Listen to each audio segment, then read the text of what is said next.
একটা সমকোণী ত্রিভুজে একটা সমকোণী ত্রিভুজ মানে কি? যে এই ত্রিভুজটার একটা কোণ হচ্ছে ৯০ ডিগ্রি। এটা হচ্ছে সমকোণী ত্রিভুজ। এটা তোমরা সবাই নোট করো। ঠিক আছে? একটা সমকোণী ত্রিভুজে এটা হচ্ছে তোমার ৯০ ডিগ্রি। একটা সমকোণী ত্রিভুজের উপর অঙ্কিত বর্গক্ষেত্র একটা সমকোণী ত্রিভুজের অতিভুজের উপর আচ্ছা সমকোণী ত্রিভুজের অতিভুজ মানে কি? সমকোণী ত্রিভুজে অতিভুজ মানে হচ্ছে এই সমকোণের বিপরীত বাহু। সমকোণের বিপরীত বাহু কোনটা? সমকোণের বিপরীত বাহু হচ্ছে ধরো তোমার সেখানে আমি এমনি একটা ত্রিভুজ আঁকলাম। দেখো ABC এর মধ্যে এই AC হচ্ছে অতিভুজ। এখানে অতিভুজ হচ্ছে AC। কেন অতিভুজ হচ্ছে AC? তোমরা হয়তো বুঝে গেছো। কারণ হচ্ছে সমকোণ হচ্ছে মানে বিকোণ যেটা, বিকোণ হচ্ছে 90 ডিগ্রি। তো সমকোণের যে বিপরীত বাহু ওইটা হচ্ছে অতিভুজ। আর অতিভুজ হচ্ছে ত্রিভুজের বৃহত্তম বাহু। ঠিক আছে? তো এই ২ টা জিনিস মনে রাখলেই ভালো হবে।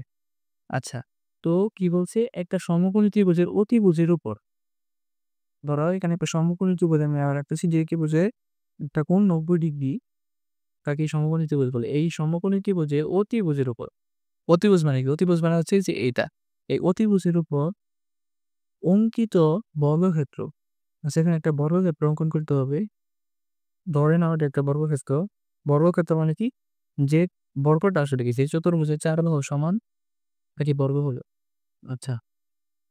ও অতিভুজের উপর অঙ্কিত বর্গক্ষেত্র অপর ২ বাহুর উপর অঙ্কিত বর্গক্ষেত্রের সমষ্টির সমান। অপর ২ বাহু কোনটা? এই দেখো আমরা এটার কাছে অতিভুজের উপর আমরা একটা বর্গক্ষেত্র অঙ্কন করছি। এখন অপর ২ বাহু মানে এই যে BC বাহু আর হচ্ছে AB বাহু। এই ২ টা বাহুর উপর মানে এখানে আমরা এই ত্রিভুজটা এখানে আঁকছি আরকি। তো এটার উপরেও আমরা ২ টা বর্গক্ষেত্র অঙ্কন করব। দেখো এই যে আমি ২ টা বর্গক্ষেত্র অঙ্কন করছি। তোমাদের কি বেসিক জিনিসটা আসলে বোঝাচ্ছি। এই দেখো বর্গক্ষেত্র অঙ্কন করলাম। কি বলছে যে সমকোণী ত্রিভুজের অতিভুজের উপর অঙ্কিত বর্গক্ষেত্র এই দেখো অতিভুজের উপর এটা আঁকছি। আর বলছে যে অপর ২ বাহুর উপর অঙ্কিত বর্গক্ষেত্রের সমষ্টির সমান। এর অপর ২ বাহুর উপরে আমরা বর্গক্ষেত্র অঙ্কন করছি। এটা সমষ্টির সমান। সমষ্টি মানে কি? যোগফল।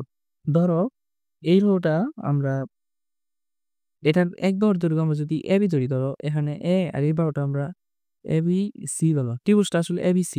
ঠিক আছে? A এটা আর B বাহু আর হচ্ছে C বাহু ৩ টা বাহু। আচ্ছা, তো বলছে যে অতিভুজের উপর অঙ্কিত বর্গক্ষেত্র তাহলে তোমার এটা হবে কি? দেখো অতিভুজ এটা BC না? BC অতিভুজ। তাহলে দেখো এই বর্গক্ষেত্রে আ ক্ষেত্রফল কি হবে? এক বাহুর দৈর্ঘ্য হচ্ছে বর্গক্ষেত্রের ক্ষেত্রফলের সূত্র কি? a square. আর এখানে a স্কয়ার হচ্ছে বর্গক্ষেত্রের ক্ষেত্রফলের সূত্র। আর এখানে BC হচ্ছে অতিভুজ। হচ্ছে বর্গক্ষেত্রের সমষ্টি। মানে তুমি ধরো এই বর্গক্ষেত্রটার এক বাহুর দৈর্ঘ্য হচ্ছে BC। এক বাহুর দৈর্ঘ্য BC হলে ক্ষেত্রফল কত হবে? BC square. তাহলে এটার ক্ষেত্রফল হচ্ছে BC স্কয়ার। কি বলছি? ক্ষেত্রফলের মানে এই যে অতিভুজের উপরে অঙ্কিত বর্গক্ষেত্র আর হচ্ছে এই ২ টা অপর বাহুর উপর অঙ্কিত বর্গক্ষেত্রের ২ টার সমষ্টির সমান হচ্ছে এই অতিভুজটা। ঠিক আছে? তাহলে আমি কমন দেখাচ্ছি। দেখো খুবই মজাদার জিনিস। অনেকে এটাকে ভুল প্রমাণ করার জন্য কাজ করতেছে। আচ্ছা, তবু তোমরা জানো যে দেখো এখানে আছে AB। তাহলে আমি তো বলেই দিছি ধরো তোমার এই এক বাহুর দৈর্ঘ্য হচ্ছে AB। তাহলে এর ক্ষেত্রফল কত হবে? AB square. কারণ বর্গের ক্ষেত্রফলের সূত্র হচ্ছে স্কয়ার। মানে বাহু স্কয়ার। তাহলে এই বাহুর দৈর্ঘ্য যদি AB হয় তাহলে ক্ষেত্রফল AB স্কয়ার। এটা হবে তোমার AC স্কয়ার। ঠিক আছে? এই দেখো এখন কি বলছে যে আমার কথা না কিন্তু পিথাগোরাসের কথা যে একটা সমকোণী ত্রিভুজের অতিভুজের উপর এই যে অতিভুজের উপর অঙ্কিত বর্গক্ষেত্র অপর ২ বাহু এই যে একটা বাহু একটা বাহু অপর ২ বাহুর উপর অঙ্কিত বর্গক্ষেত্রের সমষ্টির সমান। মানে এই ২ টা যে মানে বর্গক্ষেত্রের ক্ষেত্রফলটা হইছে এই ২ টার সমষ্টির সমান হচ্ছে অতিভুজ। তাহলে আমরা এর মাধ্যমে পাই যে অতিভুজের সমান হচ্ছে এই ২ টা বাহুর উপর অঙ্কিত বর্গক্ষেত্রের ক্ষেত্রফলের সমান। ক্ষেত্রফলের সমষ্টির সমান। তাহলে তোমরা এই ২ টা বাহুর দেখো পেয়ে গেছো AC square plus AB square. এই জিনিসটা পিথাগোরাস। ঠিক আছে? কিভাবে পিথাগোরাসটা আসলে আসলো এটা বেসিক। এটা হচ্ছে বেসিক পার্ট। ঠিক আছে? দেখো আমি আবার বলতেছি, এই জিনিসটা না বুঝলে এই চ্যাপ্টারের বিশ্বাস করে একটা অঙ্ক তুমি করতে পারবা না। অনেক কঠিন হয়ে যাবে। তো এই জিনিসটা ভালো করে বুঝো যে অতি আমি আবার বলতেছি অতিভুজটা অতিভুজ হচ্ছে একটা সমকোণী ত্রিভুজের পিথাগোরাসের উপপাদ্য করতে হলে সবসময় প্রয়োজন হবে একটা সমকোণী ত্রিভুজ। তো এই যে একটা সমকোণী ত্রিভুজ যার মান হচ্ছে 90 ডিগ্রি। এই সমকোণী আ ত্রিভুজের যে বিকোণ এখানে 90 ডিগ্রি কোণ কোনটা? বিকোণ। এই যে দেখো বিকোণ = 90 ডিগ্রি। এই সমকোণের বিপরীত যে বাহু ওইটা হচ্ছে অতিভুজ। তাহলে এখানে অতিভুজ হচ্ছে AC। আর একটা ত্রিভুজের বৃহত্তম বাহু হচ্ছে অতিভুজ। এটা মাত্রই বললাম। আচ্ছা, তো দেখো এরপরে হচ্ছে যে আরেকটা জিনিস এটা হচ্ছে অতিভুজ CAC আর, আর ২ টা বাহু কি? আরেক ২ টা বাহু হচ্ছে বলো? একটা হচ্ছে BC আরেকটা হচ্ছে AB। একটা BC বাহু আরেকটা হচ্ছে AB বাহু। আর অতিভুজ হচ্ছে AC। এই ৩ টা বাহু পেলাম। ঠিক আছে? এই ৩ টা বাহু আমরা এই ত্রিভুজ থেকে পাইলাম। এখন পিথাগোরাস বলছে কি? পিথাগোরাস বলতেছে এই সমকোণী ত্রিভুজের অতিভুজের উপরও, এই যে অতিভুজ, একটা ত্রিভুজ ধরলাম। ধরো তোমার এই যে সেখানে কি?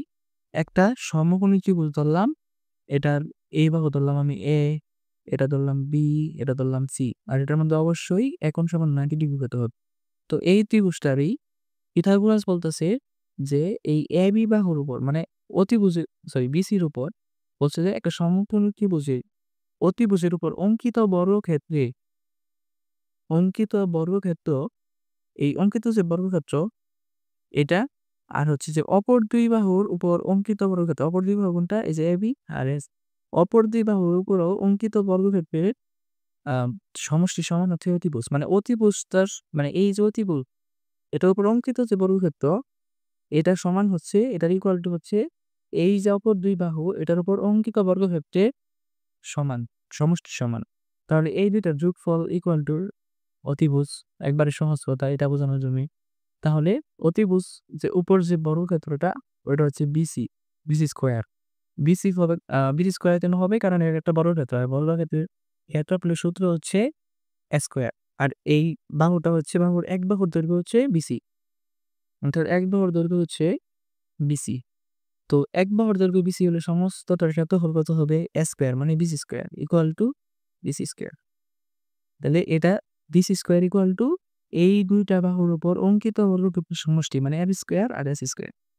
আশা করি ক্লিয়ার। কারণ দেখো এই যে একটা বাহু, এই বাহুটার মানে ২ টা এটা হচ্ছে AB, এই বাহু হচ্ছে AB বাহু আর এটা হচ্ছে AC বাহু। AB বাহু আর AC বাহু এই যে ২ টা বাহু দেখতেছো এটার উপর AB বাহুর উপর অঙ্কিত বর্গক্ষেত্র। তাহলে এটার ক্ষেত্রফল কত হবে? AB AB হোল স্কয়ার মানে AB স্কয়ার।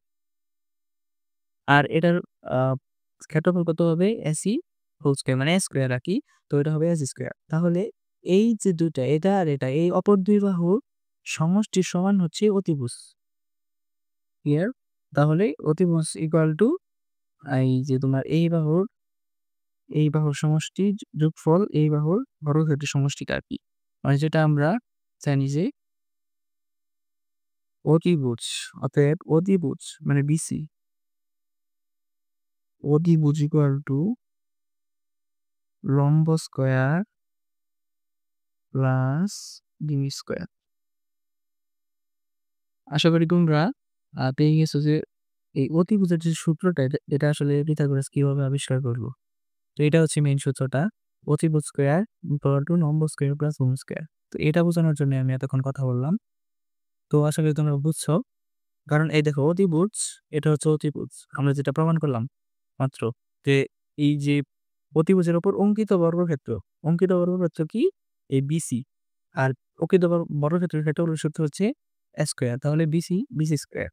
আর এই ২ জনের উপর অঙ্কিত বর্গক্ষেত্র আর পিথাগোরাস বলতেছে যে এই যে চতুর্ভুজটা, এই চতুর্ভুজটা সমান হচ্ছে এই চতুর্ভুজটা সমান হচ্ছে এই যে চতুর্ভুজ আর এই চতুর্ভুজ এই দুটোর যোগফলের সমান। ঠিক আছে? আর এটা সমকোণী ত্রিভুজের উপর আঁকতে হবে। তাহলে এই ২ টার যোগফল ইকুয়াল টু অতিভুজ। তাহলে অতিভুজ সমান এই ২ টার যোগফল। তাহলে এটাই হচ্ছে মেইন সূত্র। তো এটা বোঝানোর জন্যই আমি কথা বললাম। আর এরপরে এই সূত্র ব্যবহার করেই অনেকগুলো বইয়ের মধ্যে অনেকগুলা প্রমাণ আসলে পিথাগোরাসের দেওয়া আছে। এই অঙ্কগুলা আমরা করার চেষ্টা করব।